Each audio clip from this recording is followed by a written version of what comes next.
사실 좀 걱정이 앞섭니다. 왜 그러냐면 제가 이렇게 강연을 하러 오거나 아니면 이제 다른 웹에서 강의를 하게 되면 이 시간을 가장 기피하는 시간이거든요.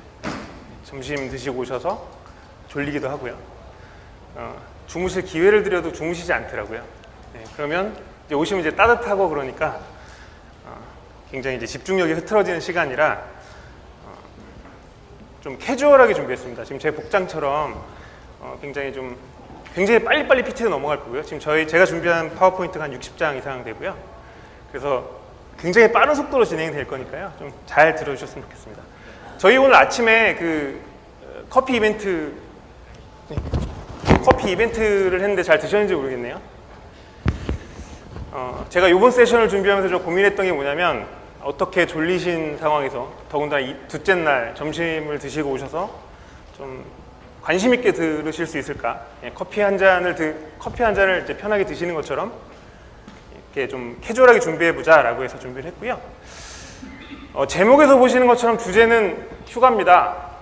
제가 사실 이제 이런 고민을 했던 게 마케팅 담당자분하고 여러 가지 얘기를 했었는데요. 최근에 이제 칼퇴근, 휴가 이런 얘기들 많이 나오잖아요. 칼퇴부대가 한 2, 3년 전부터 굉장히 유행을 했고요.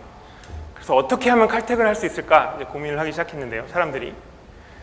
근데 항상 보안 담당자들이 칼퇴를 못하는 이유는 여러 가지가 있습니다. 그리고 휴가를 장기적으로 가지 못하는 이유가 여러 가지가 있습니다. 왜냐하면 두 가지로 나눌 수 있는데요. 첫 번째로는 보안 기획을 하시는 분들, 그 다음에 서비스를 담당하시는 분들은 언제 털릴지 모르죠.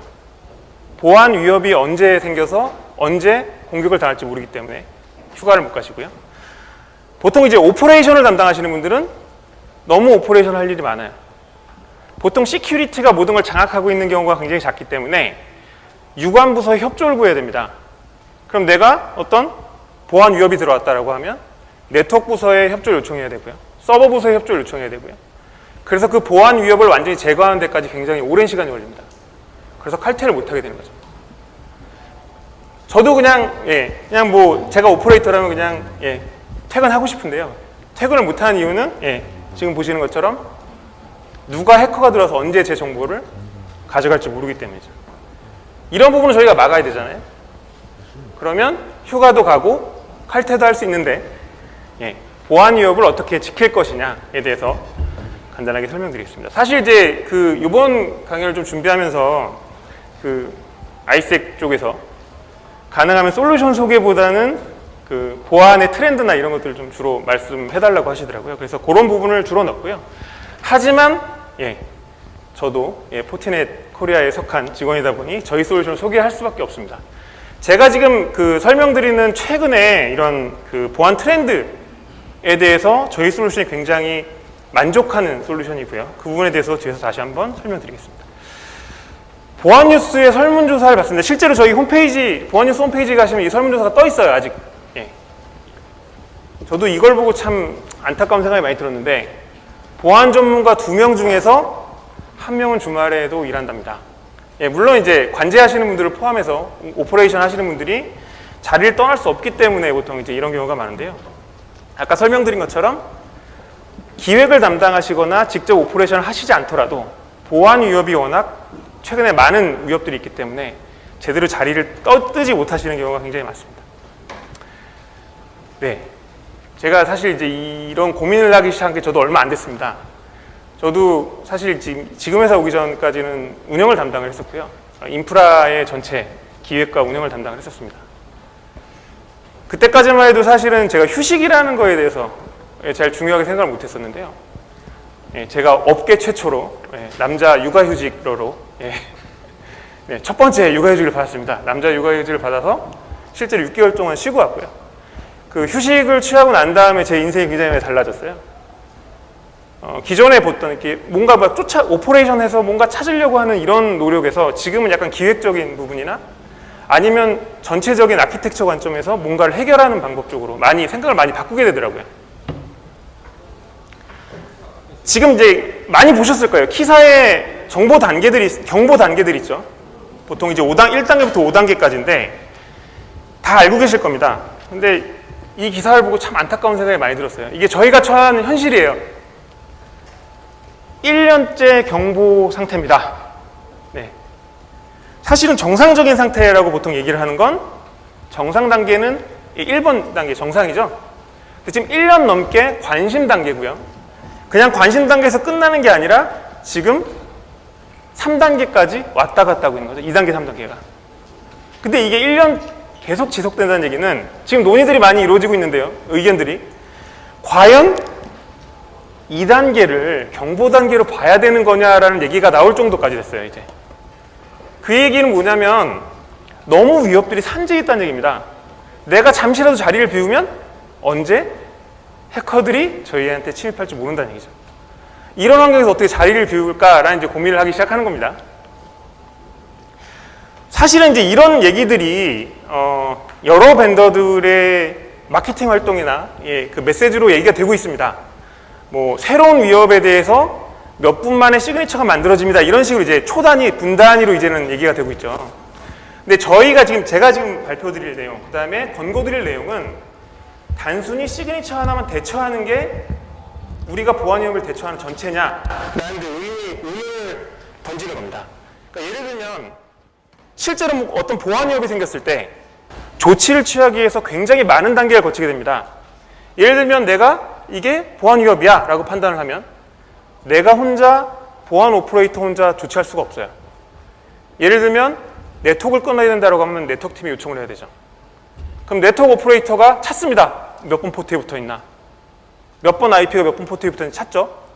그 다음에 몇 번 포트에 어느 자리에 있는 사람인지 찾아요. 그 다음에 PC팀에 다시 요청을 하는 거죠. 이 사람이 지금 보안 위협에 걸려 있으니 이 PC를 조치해 주세요. 그럼 실제로 보안 시그니처가 위협이 들었을 때 시그니처가 만들어지는 시간은 짧더라도 이미 침해를 당한 PC에 완벽하게 조치를 취하는 데까지 걸린 시간이 상당히 길다는 거죠. 그래서 원포인트 솔루션이나 하나의 어떤 솔루션만 가지고 고민하실 게 아니라 이제는 전체적인 관점에서 어떤 보안 위협을 처음부터 끝까지 오퍼레이션 관점에서 한번 보셔야 될 필요가 있다는 걸 강조를 드리고 싶습니다. 제가 이게 실제로 쓴 메일이에요. 저희 회사에 그 연예인을 닮으신 이사님이 한 분 계십니다. CISO 출신이시고요. 제가 이분이 워낙 이제 보안 동향에 그 밝으신 분이어서 제 고객분이 보안 동향을 요청을 하시길래 메일을 보냈습니다. 그때 답변이 이렇게 왔네요. 굉장히 닮았어요. 저만 이렇게 보이는지 모르겠지만 굉장히 닮으셨는데 메일이 왔어요. 요청하신 내용이 부당하다라고 이제 메일이 왔습니다. 답변을 듣고 사실 저도 좀 새로운 깨달음이 좀 생겼는데요. 보통 일반적으로 제가 이제 인프라에서 오퍼레이션 할 때만 해도 인프라 기획을 할 때만 해도 업계 동향이라고 그러면 모든 게 통용이 됐습니다. 예를 들면 서버 같은 경우는 하이퍼 컨버지드, 요즘에 그렇죠. 그 한 단어로 다 표현이 되죠. 네트워크, SDN으로 다 표현돼요. 근데 보안 동향을 달라고 했더니 답변이 이렇게 온 거예요. 보안 동향이라는 게 벤더 동향도 있고 솔루션 제품 동향도 있고 기술 동향도 있고 위협 사고 동향도 있고 마지막으로 해커 집단의 동향까지도 알아야 된다는 거죠. 우리가 만약에 지금 상태처럼, 물론 이제 제가 지금 드리는 말씀은 대규모 엔터프라이즈나 굉장히 그러니까 돈을 투자를 많이 할 수 있어서 모든 보안 솔루션이 다 있고 지금 유행하는 AI나 머신러닝 기반의 API를 도입해서 모든 것들이 자동화된 이런 환경에서 계신 분들은 제외입니다.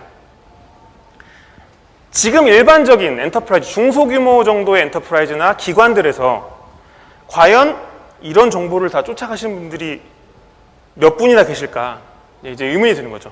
실제로 저희가 해야 되는 일은 오퍼레이션 시간을 최대한 줄여서 이런 동향 같은 것들을 대응하는 게 훨씬 더 중요하다고 생각을 하고요.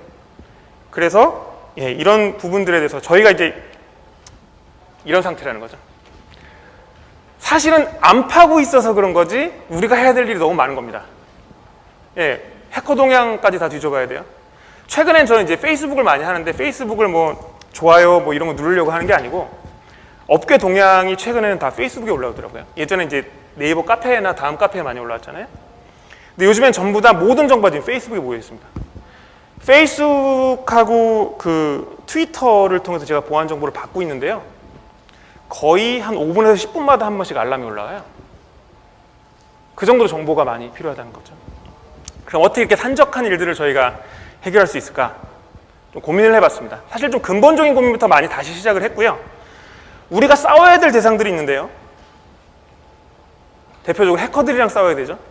그 다음에 본넷들, 각종 멀웨어들, 그리고 좀비 PC들, 그 다음에 스팸 메일이나 이런 것들하고 계속 싸워야 됩니다. 근데 현실들은 사실 뭘 하고 있냐면 저희가 도입한 시스템하고 싸우고 있어요. 기존에 제가 이제 운영을 하면서 확인을 해봤더니 최소한 10개의 벤더부터 많은 회사는 한 30개 벤더까지를 관리를 하시더라고요. 보안 담당자분들이.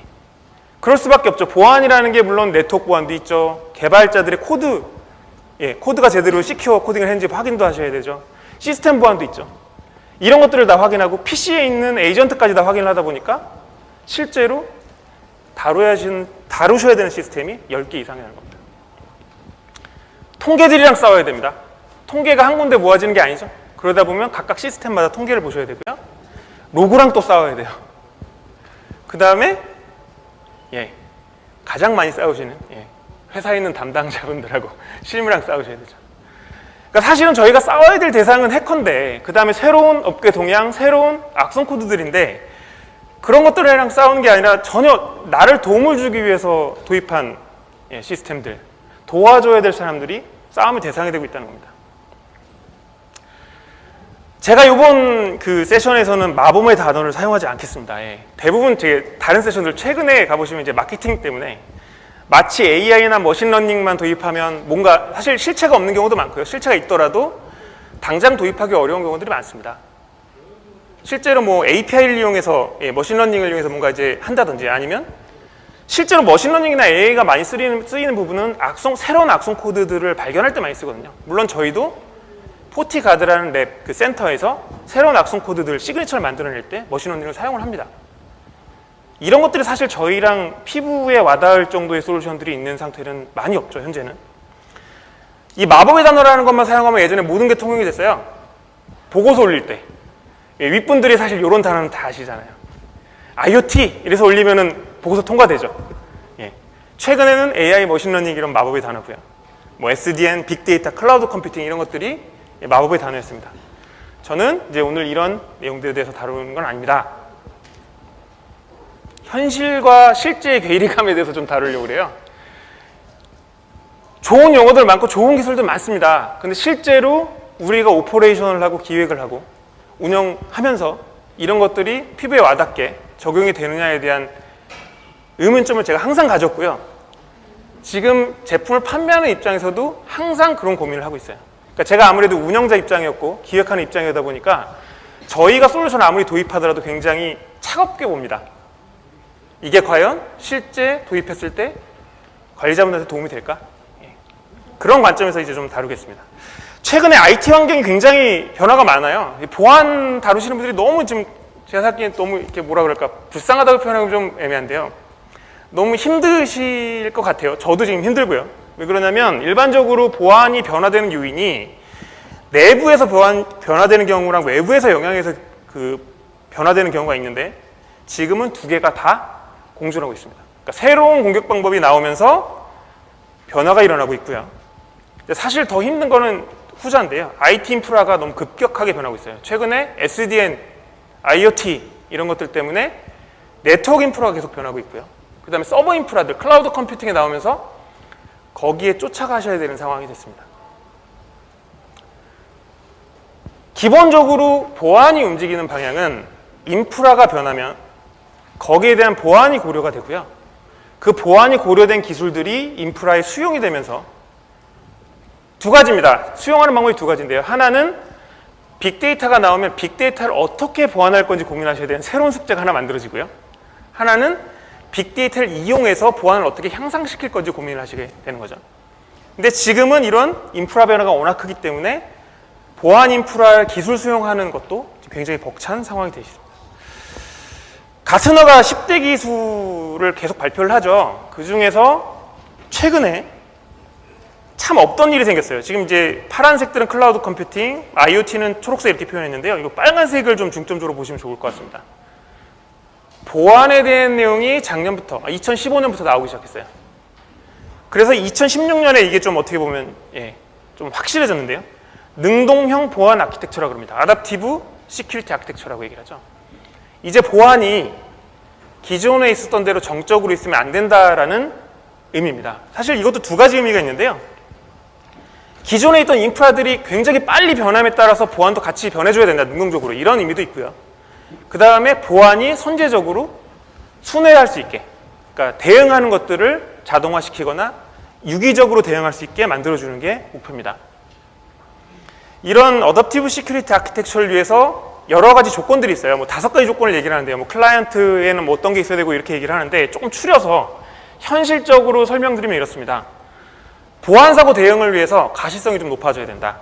그 다음에 우회 공격, 보통 이제 우리가 APT라고 하죠. APT 어택들을 높이기 위해서 다단계로 방어 전략을 해야 된다. 이제는 단지 하나의 원포인트 솔루션으로는 방어가 불가능하고 여러 개의 장비끼리 연계되면서 방어들을 유기적으로 해야 된다는 거고요. 그 다음에 보안 장비 간의 연계가 돼야 된다. 사실 이 얘기는 보통 CIEM에서 얘기를 많이 하시는데요. 한 단계 더 지나서 셀프 오퍼레이션이 가능해야 된다고 합니다. 그러니까 자동화, 반자동화, 거기다 더불어서 완전히 사용자가 터치하지 않아도 자기가 알아서 유기적으로 동작할 수 있게 된다는 얘기고요. 그 다음에 장시간이나 우회로 돌아오는 공격들을 파악할 수 있어야 된다는 겁니다. 그래서 사실 이제 올해 그 해외 컨퍼런스 행사들, 보안 컨퍼런스 행사들 가보시면 주제가 된 내용이 이겁니다. 데브세옵스. 사실 이제 와닿지 않아요. 사실 이제 데브세옵스라는 게 데브옵스, 이제 인프라스트럭처를 개발, 코드로 이제 관리하겠다라는 거죠. 이게 이제 나오기 시작한 게 클라우드 컴퓨팅 때문에 나오기 시작했는데, 거기에 한술 떠서 올해부터는 데브세옵스 얘기가 나옵니다.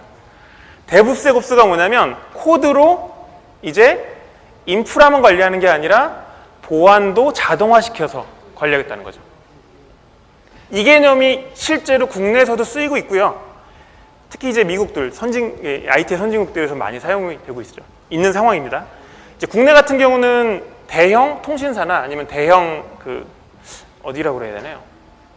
K사, 뭐 N사, 이런 인터넷 회사들 같은 경우는 저희 이제 아는 직원들이 이제 거기 있기도 한데 코드만 짜고 있어요. 자기가 갖고 장비에 들어가고 오퍼레이션 하는 게 아니라 파이썬 코드를 짜가지고 다 관리를 하고 있거든요. 그걸 이제 데브세옵스라고 하는 거죠. 얼마 전에 이것도 마법의 단어였어요. RESTful API라는 얘기가 있었습니다. RESTful API가 뭐냐면 어떤 HTTP 기반의 어떤 API들을 이용해서 장비들을 자동화시켜서 프로그래밍 할 수 있다는 건데요. 마치 RESTful API만 제공하면 모든 것들이 자동화되고 모든 것들이 잘 알아서 될 것처럼 이런 식으로 이제 얘기되던 시절이 있었는데요. 사실은 이 API라는 것들이 당장 도입하기엔 굉장히 어렵습니다. 왜냐하면 프로그래밍에서 굉장히 잘 알아야 되고요. 이 API라는 것들은 각자의 장비마다 다 다르기 때문에 그 장비에 대한 API를 또 공부해야 돼요. 도리어 일을 줄이기 위해서 시작했는데 일이 더 많아지는 상태가 만들어지는 거죠. 제가 생각하기에는 API는 시멘트라고 생각을 해요.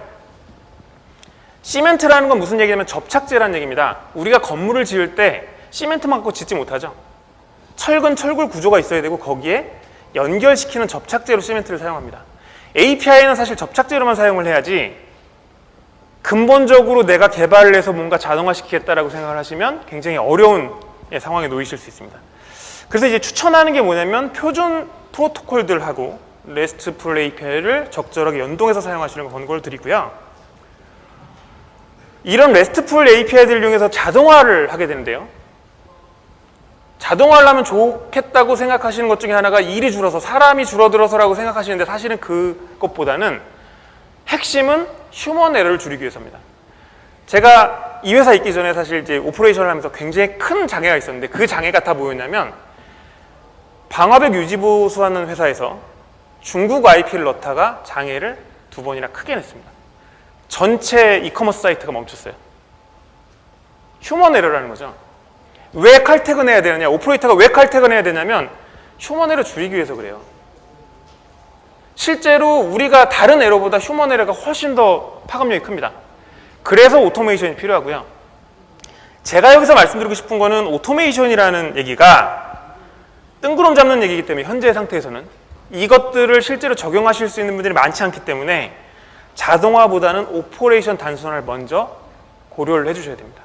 어떻게 하면 오퍼레이터들이 간단한 작업으로 복잡한 보안 위협들을 방어하거나 알아챌 수 있을까라는 거죠.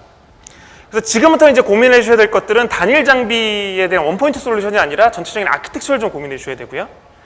아까 잠깐 설명드린 것처럼 시그니처가 나오는 그 5분 이런 시간이 중요한 게 아니라 처음에 보안 위협이 들어왔을 때 마지막 조치되는 시간까지 전체적인 오퍼레이션 시간을 고민해 주셔야 된다라는 겁니다. 최근에 이런 큰 변화들에서 여러분들이 쉽게 대응하실 수 있는 방법들 좀 정리를 하면 이렇습니다. 일단 투자 우선순위를 좀 확인해 주셔야 되죠. 실제로 보면 제가 이제 사이트에 들어가 보면 굉장히 좀 재미있는 프로젝트를 많이 만나게 되는데요. 처음엔 APT 프로젝트로 들어갔습니다, 저희도 샌드박스를 많이 이제 판매하고 있고요. 근데 갑자기 어느 날 네트워크 포렌식 프로젝트로 바뀌었어요. 그러다가 마지막에는 가시성 솔루션 프로젝트로 바뀌었습니다. 이 의미가 뭐냐면요. 고객분들이 요구하시는 이상과 실제 솔루션들이 갖고 있는 현실에 대해서 괴리가 굉장히 크다는 얘기입니다. 그래서 실제적으로 예산에 맞게 어떻게 투자를 하시면 좋은지를 권고를 드렸어요. 그러니까 실제적으로 네트워크에 대한 가시성도 확보되지 않은 상황에서 네트워크 포렌식을 시작하시거나 아니면 APT 시작하시는 분들이 굉장히 많다는 얘기입니다. 왜? 유행하니까. 마치 그걸 도입하면 다 될 것 같으니까. 그렇게 생각을 하시는 거죠. 그래서 투자 우선순위를 좀 확인하실 필요가 있고요. 그 다음에 이제 하셔야 될 게 가능하면 세부 통제는 좀 지양하시는 게 좋습니다. 한동안 그런 게 유행했어요. 어플리케이션 컨트롤 올려서 만약에 내가 유튜브를 쓰고 있는데 밴드위스를 얼마 이상 쓰면 잘라라. 뭐 페이스북을 쓰고 있는데 업로드를 하면 잘라라. 이런 식으로 아주 세부적인 컨트롤을 하던 게 유행이었습니다. 근데 이런 움직임들이 요즘엔 점점 줄어들고 있어요. 왜? 관리자가 더 필요해요. 보안 솔루션을 도입하면 나를 도와줘야 되는데 그런 세부적인 컨트롤로 인해서 나를 더 괴롭게 만드는 거죠. 그래서 제가 권고드리고 싶은 사항은 가능하면 보안 벤더들에서 제공한 데이터베이스를 최대한 사용하시라고 합니다. 아주 세부적인 컨트롤이 중요한 게 아니라 웹 필터 같은 경우도 기본적으로 제공하는 필터 정보들을 그대로 사용하셔서 업데이트 받으시는 걸 추천을 드리는 거죠. 가능하면 커스터마이징을 안 하시는 게 정책적으로 막아주시는 게 가장 중요하고요. 두 번째로는 가시성을 좀 확보를 해주셔야 돼요. 전체적인 네트워크의 가시성을 확보하셔야 다음 투자를 뭐를 할지가 결정할 수 있습니다. 내가 악성 코드가 많이 들어오고 있는데 메일 쪽에서 많이 들어와. 그러면 다음에 투자해야 될 곳은 메일 APT, 메일 보안 쪽을 투자를 하셔야 되는 거죠. 그래서 전체적인 네트워크의 가시성을 확보하시는 게 굉장히 중요하고요. 그 다음에 마지막으로 반자동화로 시작을 하셔서 전자동화까지 오퍼레이션 시간을 줄일 수 있는 방법으로 고민을 좀 많이 해주셔야 된다는 얘기입니다. 이런 것들을 좀 체크하셔서 향후에 이제 도입을 해주셔야 되고요. 앞에 말씀드린 내용이 최근의 추세, 데브세곱스. 그럼 이제 이런 데브세곱스를 우리가 당장 적용할 수 없으니 어떻게 하면 현실적인 솔루션을 가능할까에 대해서 설명을 드렸어요. 이제 저희 깔때기입니다. 저희 회사 이제 솔루션이 어떻게 적용이 되는지 좀 설명을 드리겠습니다. 기본적으로 저희 패브릭이라고 부르는데요. 굉장히 동양적인 사고방식입니다. 동양은 릴레이션십을 되게 중요시하죠. 서양은 하나의 포인트를 중요시합니다. 사실 저희가 이제 이런 그 솔루션을 내놓는 데는 약간 동양적인 사고방식을 갖고 있는 경영진 덕분인 것 같은데요. 저희는 패브릭이라는 기술을 이용해서 단독으로 장비가 동작하지 않습니다.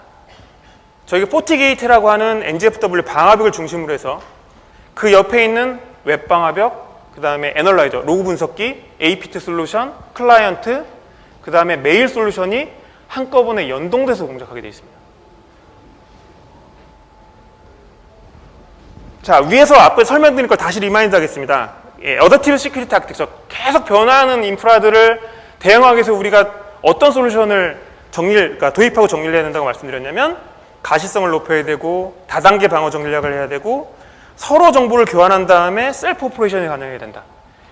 그 다음에 우회 공격을 파악할 수 있게 심층 분석이 가능해야 된다고 말씀드렸어요. 이런 특징들을 저희 패브릭이 다 가지고 있습니다. 기본적으로 굉장히 넓습니다. 넓다는 의미가 뭐냐면요. 최근에 나오는 클라우드 시큐리티도 저희 패브릭이 포함하고 있습니다. 클라우드의 가장 큰 어려움이 뭐냐면요. 클라우드를 DevSecOps를 하시면 쉽게 도입하실 수 있는데 우리가 당장 AWS에 코드를 짤 수가 없잖아요. 그 다음에 클라우드에 없는 게 뭐냐? 데이터베이스가 없습니다. 새로운 신규 시그니처 같은 것들을 새로 받아야 되는데 그런 것들이 받기 어렵죠. 기본적으로 보안 회사가 아니다 보니까. 저희 그 패브릭을 이용하시면 클라우드 시큐리티에도 지금 사용하시는 그대로의 방화벽들을 적용하실 수가 있어요. 일반적인 버추얼라이제이션부터 시작해서 프라이빗 클라우드, 퍼블릭 클라우드까지 다 저희가 패브릭을 통해서 보완해 드릴 수 있습니다. 그 다음에 최근에 캐스비 솔루션까지도 제공하고 있습니다. 이 패브릭이라는 게 굉장히 좋은 개념이에요. 그 무슨 얘기냐면 서로 연동돼 갖고 뭔가 서로 간에 같이 동작한다는 얘기잖아요. 근데 이제 가장 질문을 많이 하시는 게 이건데 그럼 포티넷 제품만 사야 되는 거 아닙니까? 라고 질문을 많이 하시거든요. 물론 포티넷 제품이 가장 잘 인테그레이션 되어 있습니다. 하지만 저는 어떻게 생각하냐면 개인적인 생각입니다만 포티넷의 패브릭에서 동작하는 포티넷 솔루션은 베스트 프랙티스입니다. 다른 회사들이랑도 충분히 연동이 가능하고요. 지금 보시는 것처럼 엔드포인트 같은 경우는 카본 블랙과 연동이 가능하고 저희 포티 클라이언트를 쓰지 않으셔도 됩니다.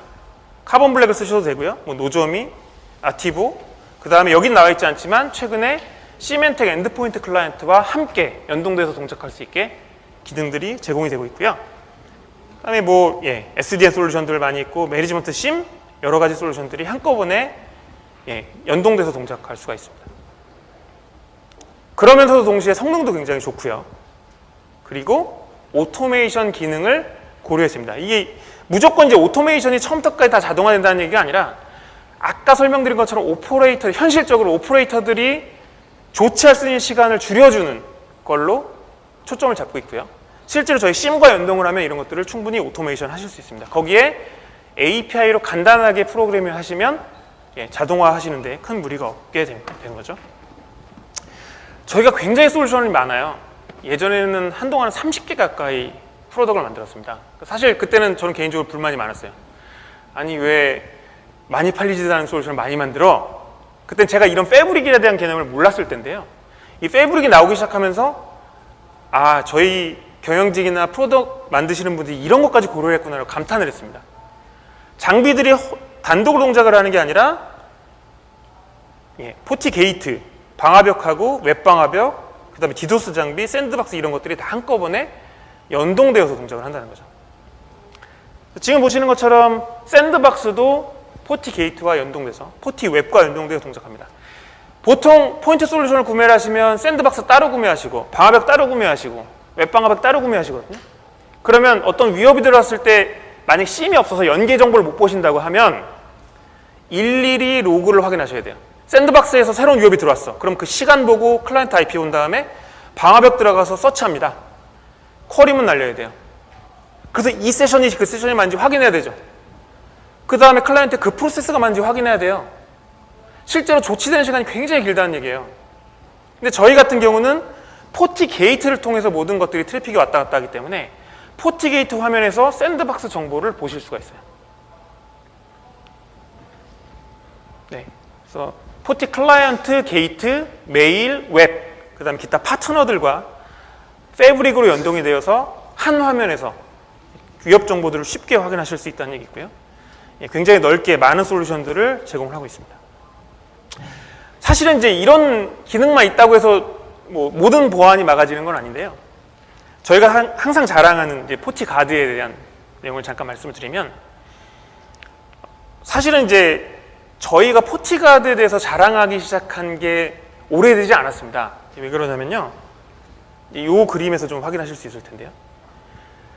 디바이스 출하량이 2012년 이후부터는 가장 많습니다. 전 세계에서. 2위와 3위 회사를 합친 디바이스 양보다 저희가 많이 더 출하를 한다는 얘기예요. 디바이스를 많이 출하한다는 의미는 뭐냐면 인터넷상의 센서가 가장 많다는 얘기입니다. 인터넷상의 센서가 많다는 얘기는 뭐죠? 위협 정보를 가장 넓게 가장 많이 받아들일 수 있다는 얘기입니다.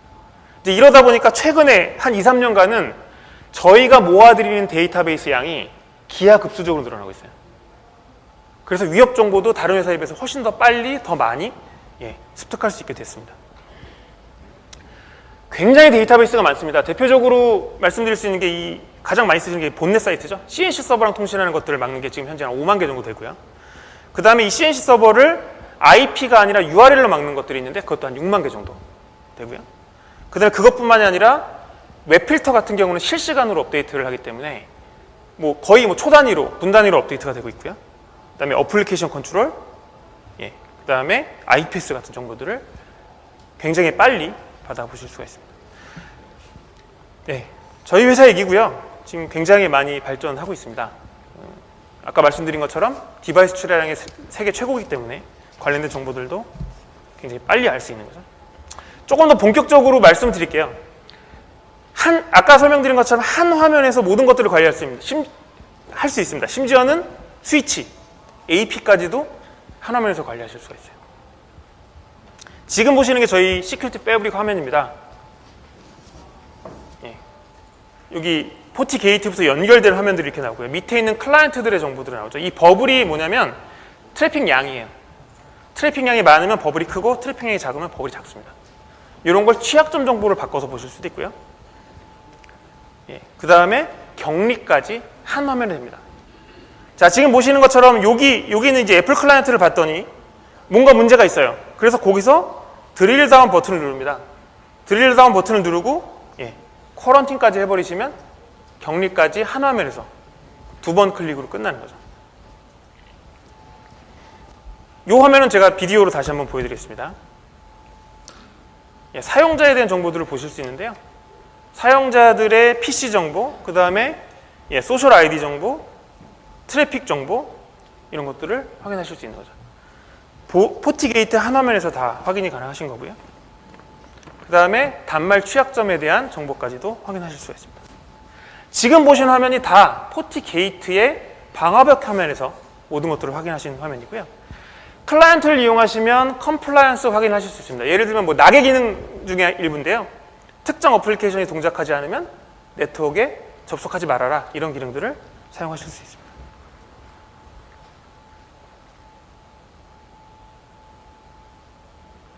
네. 마지막으로 이 비디오 시연해드리고 이제 마무리 짓겠습니다. 지금 보시는 화면은 시큐리티 패브릭이 이네이블 돼 있지 않은 디세이블 돼 있는 환경입니다. 그래서 방화벽이 하나만 보여요. 자, 그죠? 방화벽 하나에 밑에 있는 클라이언트가 4개만 보이는 상황입니다. 자, 이제 시큐리티 패브릭을 셋업을 하겠습니다. 시큐리티 패브릭 이네이블 하고요. 연동 정보를 확인했더니 자, 보시는 것처럼 방화벽이 연결되는 방화벽 정보까지 한꺼번에 나오기 시작합니다. 자, 그래서 피지컬 토포로지를 봤더니 아까랑 화면이 완전히 다르죠? 방화벽 하나를 넘어서 보이는 화면까지 저희 정보까지 받아들일 수 있는 거고요. 밑에 보이시는 AP와 스위치 정보까지도 보입니다. 심지어는 로지컬 토포로지로 바꾸시면 스위치의 몇 번 포트에 어떤 PC가 붙어 있는지까지 정보를 확인하실 수가 있어요. 네.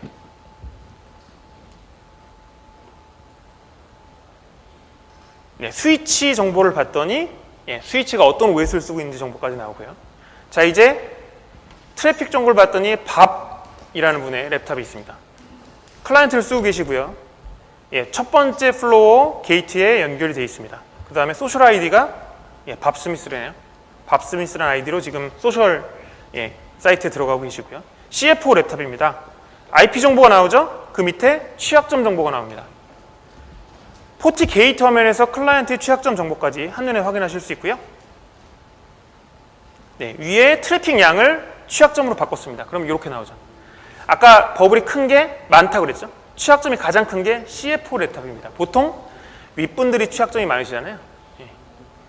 지금 보시는 것처럼 취약점 리스트들을 방화벽에서 한 번의 클릭으로 확인을 하실 수가 있습니다. 토포로지 찾는, 아까도 잠깐 설명드렸지만 저희가 최종 조치까지 하기 위해서 네트워크 팀에 요청을 해야 되고 PC팀에 요청을 했어야 되잖아요. 왜 그랬냐면 어디에 PC가 붙어있는지 모르고 어떤 IP가 어디 위치인지 모르기 때문에 그런 건데, 지금 보시는 것처럼 밥이라고 치면 하이라이트 됩니다. 밥만. 밥의 PC만 이렇게 하이라이트 되죠. 그렇죠? 그 다음에 여기에 밥을 IP로 바꿀 겁니다. 그러면 이 IP를 쓰고 있는 클라이언트에 대한 정보만 이렇게 뜨죠.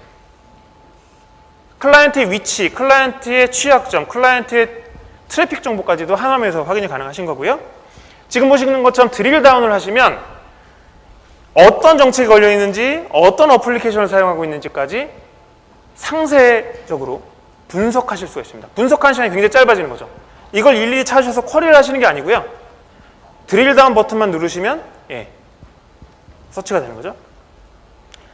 기본적으로 이 포티뷰라는 기능은 7일까지 포티 게이트 방화벽에 남아있게 되고요.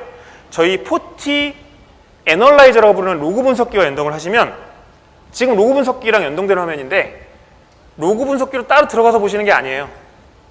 포티 게이트 화면에서 로그 분석기 화면을 그냥 보시는 겁니다. 움직이실 필요가 없는 거예요. 관리 화면을. 자, 그래서 오래된 정보에 대한 정책 정보, 어플리케이션 정보를 아까 보신 것처럼 드릴 다운해서 찾아갑니다. 대시보드도 바뀌었어요. 왜 저희가 대시보드를 중요하게 생각하냐면 네트워크 오퍼레이터랑 시큐리티 오퍼레이터가 같은 화면을 보면서 서로 간에 정보를 주고받아야 조치가 빨라지기 때문에 이런 것들을 계속 중요하게 생각을 하고 기능을 업데이트하고 있는데요. 지금 보시는 화면이 NOC 화면입니다. NOC 대시보드 화면입니다. 그래서 대시보드를 마음대로 만들 수 있고요. 지금 보시는 것처럼 커스텀 대시보드를 만들어서 원하시는 화면들, 가장 많이 보시는 화면 이 화면일 거예요. 얼마나 위협 정보가 많은지 통계되는 화면들을 보실 거고요. 트래픽 양이라든지 인터페이스 밴드위스 이런 것들을 확인하실 수 있고 위치나 크기를 조정하실 수 있습니다. 이렇게 전체 화면을 띄워놓으시면 네트워크 오퍼레이터와 시큐리티 오퍼레이터가 한 화면을 공유하면서 정보를 공유할 수 있다는 거고요. 그만큼 조치가 빨라진다는 얘기입니다. 밑에 보시는 APT 정보, 샌드박스랑 연동된 정보까지도 한눈에 확인이 가능하시고요. VPN까지도 이렇게 쉽게 관리하시고 확인하실 수 있습니다. SSL VPN 같은 경우는 지금 보시는 화면처럼 어느 위치에서 SSL VPN 들어왔는지 저희가 IP 데이터베이스랑 연동이 돼서 대략적인 위치를 알 수 있습니다. 그러면 어느 지방에서 지금 들어오고 있는지 이런 정보들까지도 대시보드에서 확인이 가능하시고요. 지금 보시는 화면이 저희 그 포티 패브릭의 대표적인 화면이고요. 자세한 내용은 저희 부스에 요 세션 끝나고 가시면 상세한 내용들은 시연하면서 설명을 좀 드리겠습니다. 마무리 짓겠습니다. 저희가 저희 부스에서 지금 제가 드렸던 설명을 가지고 좀 퀴즈를 내려고 해요. 그래서 상세한 질문 하시고 퀴즈 맞추신 분들께는 상품을 별도로 드리겠습니다. 정리를 하자 그러면 휴가를 가기 위해서 우리가 어떻게 할 거냐, 아니면은 에러를 줄이기 위해서, 그 다음에 오퍼레이터들이 칼퇴하기 위해서 어떻게 해야 되느냐. 세밀한 통제는 더 이상 힘들다는 거예요. 오퍼레이터 늘릴 수 없다는 거죠. 데이터베이스를 최대한 적극 활용해라. 시큐리티 데이터베이스가 풍부한 회사나 데이터베이스를 구독을 하셔야 되는 거고요. 그 다음에 투자를 하실 때 원포인트 솔루션을 가지고 도입하시지 말고 기존에 있는 솔루션과 어떻게 연동할 건지 고민을 하셔야 된다는 얘기입니다. 그 다음에 연계 기능을 최대한 활용하셔라 라는 겁니다. 오픈 프로토콜들, 기본적인 프로토콜 연동을 이용해서 장비들끼리 서로 정보를 주고받을 수 있는 기능들을 적극 활용하셔야 되고요. 오퍼레이션 단순화에 초점을 맞추셔야 된다. 이 단계가 지나면 뭐가 가능하냐면 오토메이션이 가능합니다. 이 단계가 없이 그냥 오토메이션 하시는 것은 사실은 의미가 거의 없고요. 그 다음에 기존 운영 환경을 고려하시면서 현실적인 전환 환경을 좀 고민해 주셔야 될 것 같습니다. 이런 것들을 다 만족하는 게 저희 시큐리티 패브릭이고요. 자세한 내용은 부스에서 다시 뵙겠습니다. 감사합니다. 네, 멋진 강연해 주신 이상훈 부장님 감사드리겠습니다.